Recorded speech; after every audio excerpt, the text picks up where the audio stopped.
Good morning. স্বাগত জানাই আমাদের এসএনবি মাইলস টু গো চ্যানেলে। এই যে সুন্দর কাশ্মীরের ডাল লেকের ছবি আপনারা দেখছেন, এখানে পৌঁছানোর পিছনের গল্পটা মোটেও শান্ত ছিল না।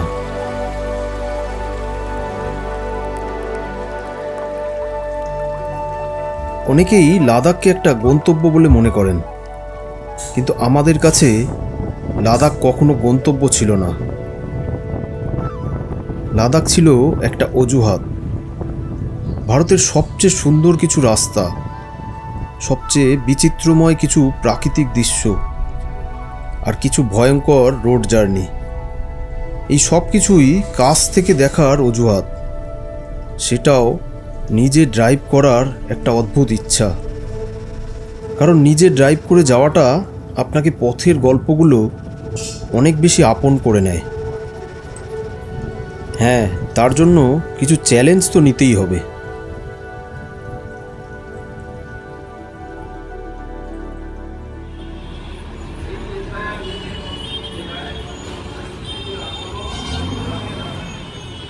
হ্যালো, আমি শিবনাথ, আর এই যে পাশে আমার ভুবন। হাই। আর আমাদের channel SNB Miles to go, আমাদের দুজনারই নাম দিয়েই। তবে আমাদের কলকাতা থেকে লাদাখ যে সিরিজ আগে করেছিলাম আগের বছরে নিজেদের এই গাড়ি নিয়েই, তো তার ভিডিও ইউটিউবে সবই আছে। এই ভিডিওটা একটু অন্যরকম। টোটাল কলকাতা থেকে লাদাখ পর্যন্ত যেতে কত কিলোমিটার রাস্তা, কীভাবে গেলাম আমরা, বা কীরকম কী খরচা টরচা হলো, সব কিছু নিয়েই একটা ছোট্ট ভিডিও বানিয়েছি। এটা অনেকটা ইনফরমেটিভ ভিডিও আর কি, ঠিক আছে? ধরেন যারা এই মুহূর্তে চাইছে নিজের গাড়ি নিয়ে দূরে একটা ড্রাইভ করবে, কিন্তু কোথাও একটা ভরসা পাচ্ছে না, তাদের জন্যই মেনলি এই ভিডিওটা। কারণ আমরাও প্রথমবারই এত দূরে ড্রাইভ করে গেছি এবং সম্পূর্ণটাই নর্মালভাবে বেরিয়ে পড়েছি। রাস্তায় যেটা হয়েছে পরপর একদম ন্যাচারাল ভিডিও পাবেন। এই পর্বে আপনারা জানবেন আমরা গাড়ি নিয়ে কি তেলের খরচা হলো, কোথায় থাকলাম, কিভাবে হোটেল পেলাম, ঠিক আছে? টোটাল ইনফরমেশানটাই শেয়ার থাকবে এর মধ্যে। যদি আপনাদের ভালো লাগে, তাহলে এই ইনফরমেশানগুলো যদি আপনাদের কোনো কাজে লাগে, তাহলে চ্যানেলটাকে একটা ছোট্ট করে লাইক করে দেবেন, সাবস্ক্রাইব করে দেবেন আর শেয়ার করবেন। আর এই ইনফরমেশানগুলো যদি আপনাদের কোনো সহযোগিতা করতে পারে, তাহলে অবশ্যই কমেন্ট করে জানাবেন। সকালবেলা কলকাতা থেকে যাত্রা শুরু। একে একে বিহার, ইউপি, দিল্লি হয়ে আমরা থামলাম পাঞ্জাবের গোল্ডেন টেম্পলে।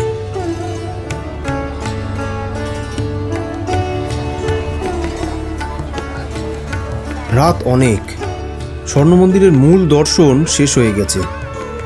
তবুও মন্দির প্রাঙ্গণে ভিড় কমেনি। কারণ এখানে ভক্তি শুধু প্রার্থনায় সীমাবদ্ধ নয়, ভক্তি এখানে সেবাতেও।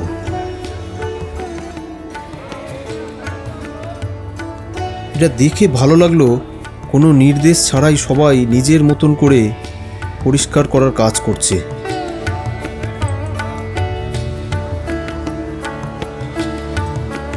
এক টানা প্রায় 30 ঘন্টা জার্নি করে শরীর যখন ক্লান্ত, তখন এই দর্শন ও একটু বিশ্রাম নিয়ে মন শরীর দুটোই শান্ত হলো।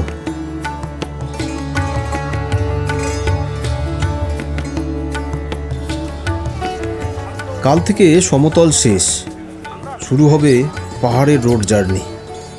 এখানে একটা কথা বলে রাখি, দুদিন পরপর নাইট ড্রাইভ না করে এখানে একটা রেস্ট প্ল্যান করে নেবেন।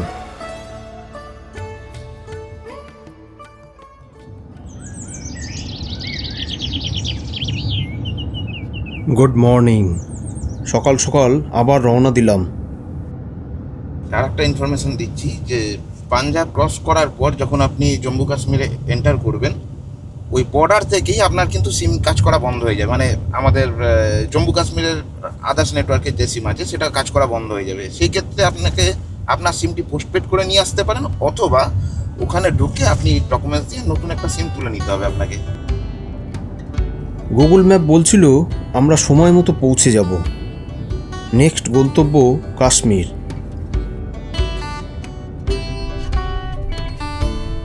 কিন্তু পাহাড় অন্য কথা বলে। জম্মু কাশ্মীরের পাহাড়ি রাস্তার কিছু নিজস্ব নিয়ম আছে। কোথাও কাজ চলছে রাস্তার, কোথাও আবার আবহাওয়া সিদ্ধান্ত নিচ্ছে। আর সেদিন সিদ্ধান্ত নিয়েছিল রাস্তা। দুপুর 2টোর পরে কাটরা থেকে শ্রীনগর রোড বন্ধ থাকে, তাই কাটরাতেই রাত কাটাতে হয়।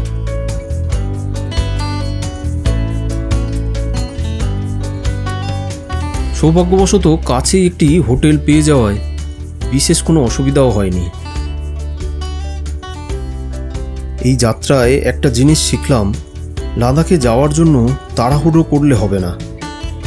পাহাড়ের কাছেই অতিরিক্ত সময় হাতে রাখতেই হবে, কারণ পাহাড় আপনার পরিকল্পনা অনুসরণ করবে না, আপনাকে পাহাড়ের পরিকল্পনা মেনে নিতে হবে।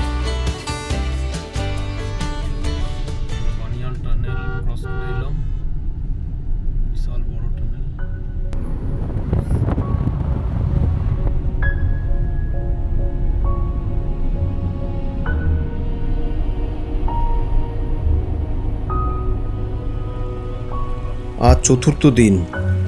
আমরা দুপুরে এসে পৌঁছালাম কাশ্মীরে।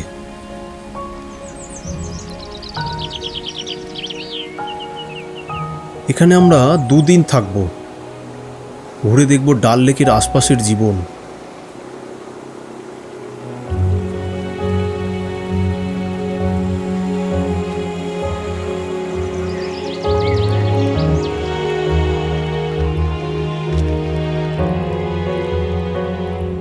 এই সময় হাউসবোটের ভাড়া খুবই কম ছিল।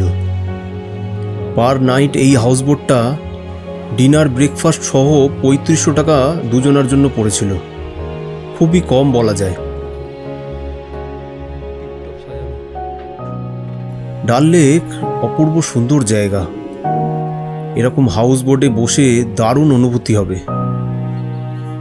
সকালবেলা ডাল লেকের শান্ত রূপ আপনাকে মুগ্ধ করে দেবে। আর সঙ্গে ডাল লেকের বিখ্যাত কাবা সত্যি অসাধারণ। I'm world famous guy. My name is Mushtaq. Channel name is Mushtaq Kahwa. My kahwa is 16 things mix. Almond, walnut, coconut, honey, saffron, cardamom, cinnamon, ginger, chai patti, shangram, kazaban, Sepstan, mullet tea, rose leaves, magus, dates, and Hindustan, Pakistan, Afghanistan.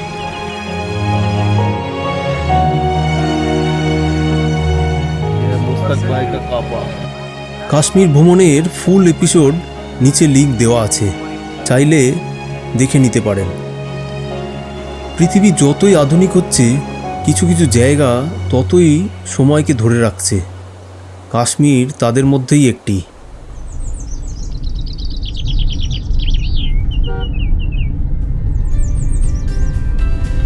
Good morning. শুরু হলো সেই রাস্তা যার জন্য এত দিনের অপেক্ষা।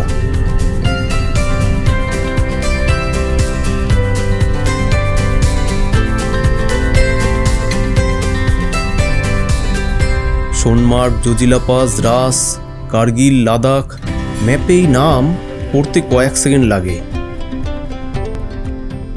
বাস্তবে পার হতে লাগে কয়েক ঘন্টা। এবার ফাস্ট্যাগ নিয়ে একটা বলে রাখি, এই যাত্রা প্রায় 6000 কিলোমিটার জার্নি আছে, আপ ডাউন, কলকাতা থেকে লাদাখ, লাদাখ থেকে আবার রিটার্ন কলকাতা। তো এই 6000 কিলোমিটারে প্রায় 5 থেকে 7000 টাকা মতন টোল আপনার লাগবে। এই 5 থেকে 7000 টাকার টোলটা মানে ইন্ডিয়া গভর্নমেন্ট একটা প্রাইভেট গাড়ির ক্ষেত্রে খুব ভালো জিনিস করেছে, সেটা অ্যানুয়াল পাস নিয়ে নেওয়া। 200টা টোল ফ্রি আছে। হ্যাঁ, সেগুলো কিন্তু আপনার ন্যাশনাল হাইওয়ে হতে হবে, কোনো রকমের এক্সপ্রেস ওয়েতে ওটা গ্র্যান্টেড হবে না, ঠিক আছে? সেই টোলটা নিলে অনেকগুলো টাকা সেভ হবে।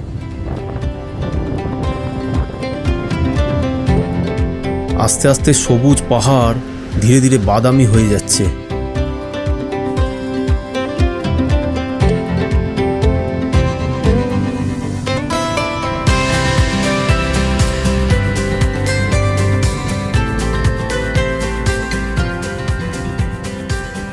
এখানে একটা জরুরি জিনিস, সোনমার্গের আগেই গাড়ির ট্যাঙ্ক ফুল করিয়ে নেবেন, কারণ সেই দ্রাসের আগে পেট্রোল পাম্প পাবেন না। আমরা নিজেরাই ভুল করেছিলাম। 5 বলে 5 রান, 4 বলে 4 রান। এটাই তো হাড্ডাহাড্ডি ম্যাচ ছিল। হ্যাঁ, লাস্টে আমরা ম্যাচ জিতেছি। ইন্ডিয়া পাকিস্তান ম্যাচ যেরকম হয়েছে। জজিলা পেরিয়ে আমরা যখন দ্রাসের দিকে নামছিলাম, চারপাশে শুধুই পাহাড় আর নীরবতা। এই নীরবতার মধ্যেই হঠাৎ সামনে দেখা গেল কার্গিল ওয়ার মেমোরিয়াল।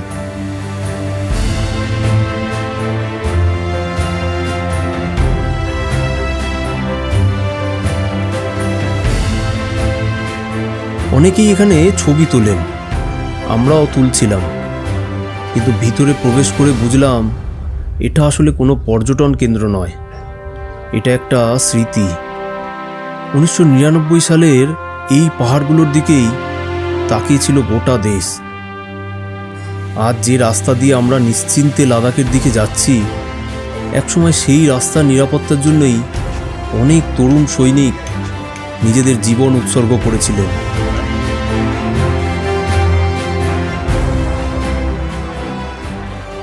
লাদাখের পথে এটি শুধু একটা স্টপেজ নয়, এটি এমন একটি জায়গা যেখানে কয়েক মিনিটের জন্য হলেও রাস্তার গল্প থেমে যায়।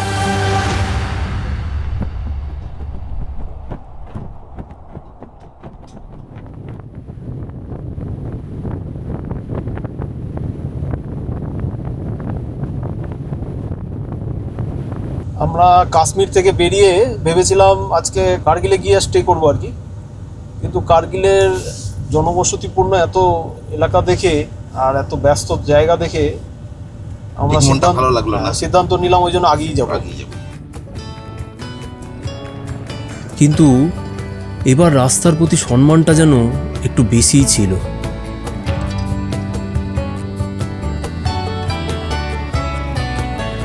সবুজ পাহাড় পেরিয়ে ধীরে ধীরে বাদামি পাহাড় এখন মরুভূমির আকার নিচ্ছে।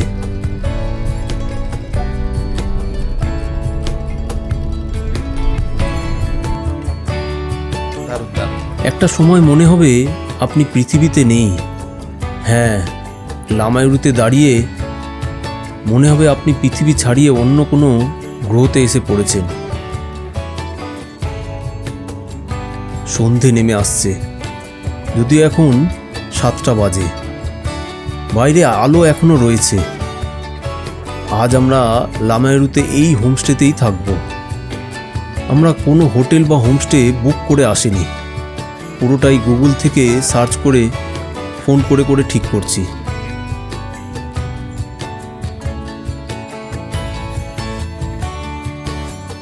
ছোট্ট এই ভিলেজটা খুব কম টুরিস্টই স্টে করেন।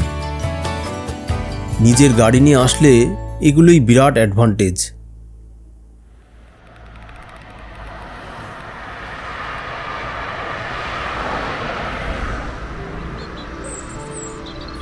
Good morning. সকালবেলা লামায়ুরুর চারপাশটা জাস্ট ফাটাফাটি, দুর্দান্ত লাগছে।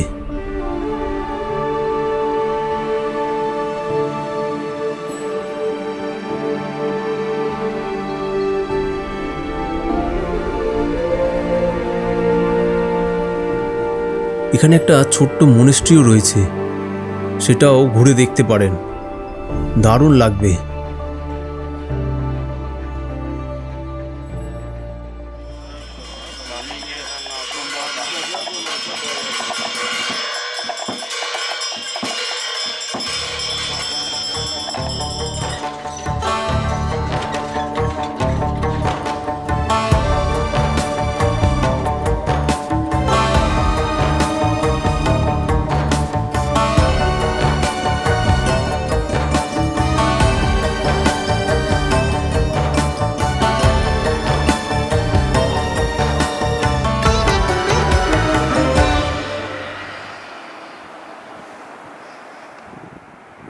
লামায়ুরুকে মুনল্যান্ড বলা হয়। কেন বলা হয় সেটা কোনো বই পড়ে বোঝা যায় না, একবার চোখের সামনে দেখলেই উত্তরটা মিলে যায়।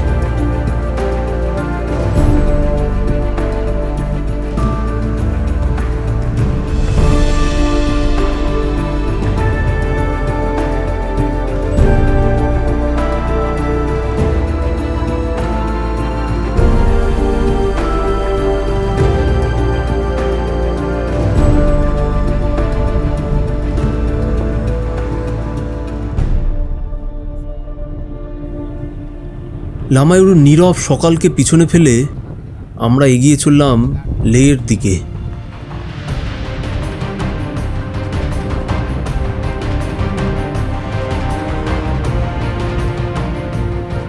রাস্তা ছোট ছিল, কিন্তু প্রতিটা বাঁক যেন নতুন দৃশ্যের সঙ্গে পরিচয় করিয়ে দিচ্ছিল।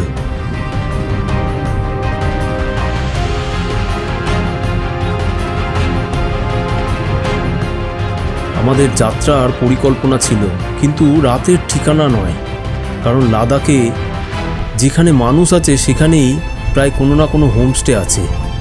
তাই প্রতিদিন পথই ঠিক করছে রাতে আমরা কোথায় থাকব। লামায়ুর থেকে লে যাওয়ার পথেই পড়বে আলচি মনেস্ট্রি।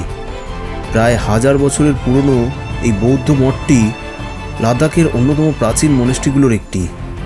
এই জায়গাটি আপনার ভ্রমণ তালিকায় অবশ্যই রাখবেন। দুপুরের মধ্যেই আমরা লে পৌঁছালাম। লেতে এই হোটেলটি 1 নাইট ভাড়া 1200 টাকা।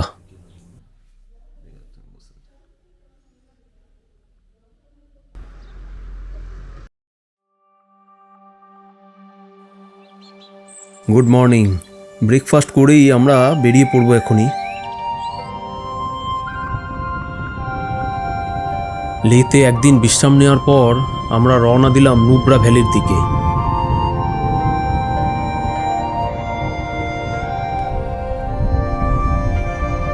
সামনেই ছিল খারদুংলা টপ, যেটা এতদিন ছবিতে দেখেছি। আজ নিজে ড্রাইভ করে এখানে সত্যিই এক দারুণ অনুভূতি, যেটা বলে বোঝানো যাবে না।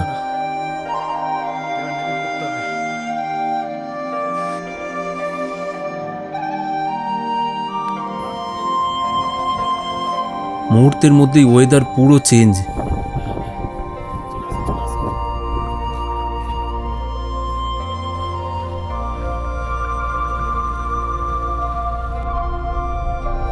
দুপাশে রাস্তার সৌন্দর্য ক্যামেরা বন্ধ করতে দেবে না। প্রকৃতি এখানে যেন তার কল্পনার সবটুকু উজাড় করে দিয়েছে।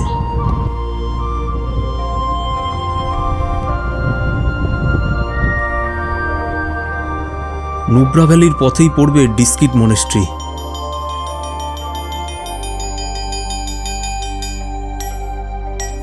পাহাড়ের গায়ে দাঁড়িয়ে থাকা এই প্রাচীন মনেস্ট্রি আর বিশাল মৈত্রী বুদ্ধ মূর্তি দূর থেকেই চোখে পড়ে।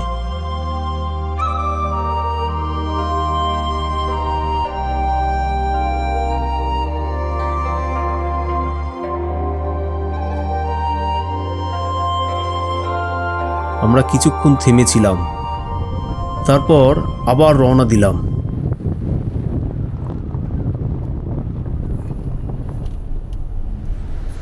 পাশ দিয়েই বয়ে চলেছে সায়ক নদী।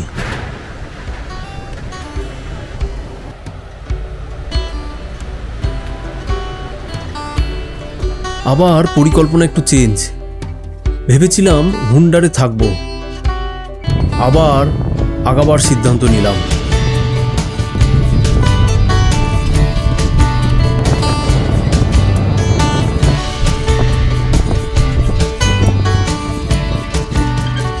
সামনেই তুরতুক ভিলেজ। জায়গাটা প্রথম দেখাতেই ঠিক করলাম আজ রাতে এখানেই থাকব।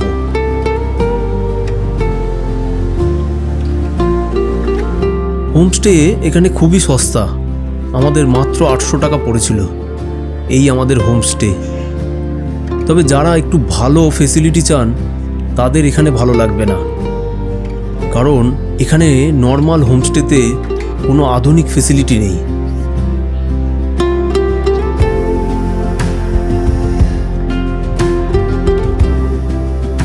সেদিন পুরো গ্রামটা ঘুরে দেখলাম, দারুণ সুন্দর একটা ছোট্ট জায়গা।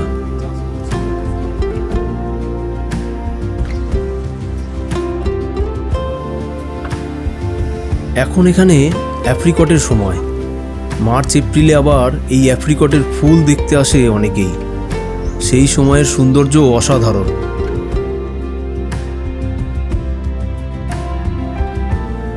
এখানকার রাজার বাড়ি, পুরো গ্রাম নিয়ে আমাদের একটা গোটা এপিসোড আছে, চাইলে দেখে নিতে পারেন, নিচে লিংক দেওয়া রইল।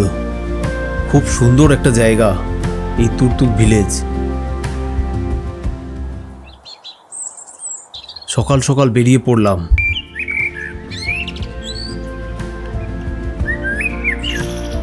পথের দুধারের সৌন্দর্য চোখ জুড়িয়ে যাবে। তবে দারুণ ভিউ, দারুণ জায়গা।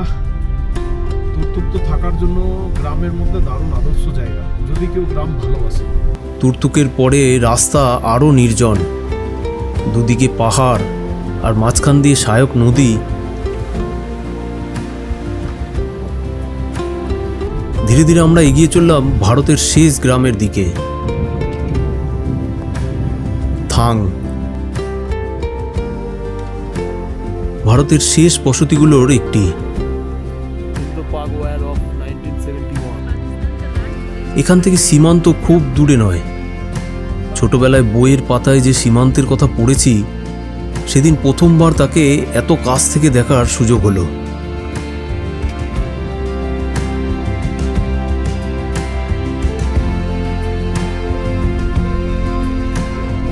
আজ আমাদের 10th ডে। সীমান্ত দেখে বেরিয়ে পড়লাম। আজ আমাদের পরিকল্পনা আছে বাড়ি ফেরার দিকে যতটা সম্ভব এগিয়ে যাওয়া যায়। আজ লে থেকে যতটা সম্ভব এগিয়ে গিয়ে রাতের মতো কোথাও একটা স্টে করে নেব, যাতে পরের দিন ফ্রেশ হয়ে কাশ্মীর পার করে কলকাতার দিকে বেরিয়ে যেতে পারি। ভেবেছিলাম বিকালের মধ্যে কাশ্মীর পেরিয়ে বাড়ির দিকে বেরিয়ে যাব, কিন্তু এখানেও রাস্তা বন্ধ। তাই আজ রাতে এখানেই স্টে, কাল আবার বাড়ির উদ্দেশ্যে যাত্রা করব। টোটাল প্রায় 11 রাত আর প্রায় 6000 কিলোমিটার জার্নি। অসংখ্য স্মৃতি আর একটাই উপলব্ধি, লাদাখ শুধু একটা জায়গা নয়, এটি এমন একটা যাত্রা যা শেষ হওয়ার পরও অনেক দিন আপনার সঙ্গে থেকে যায়।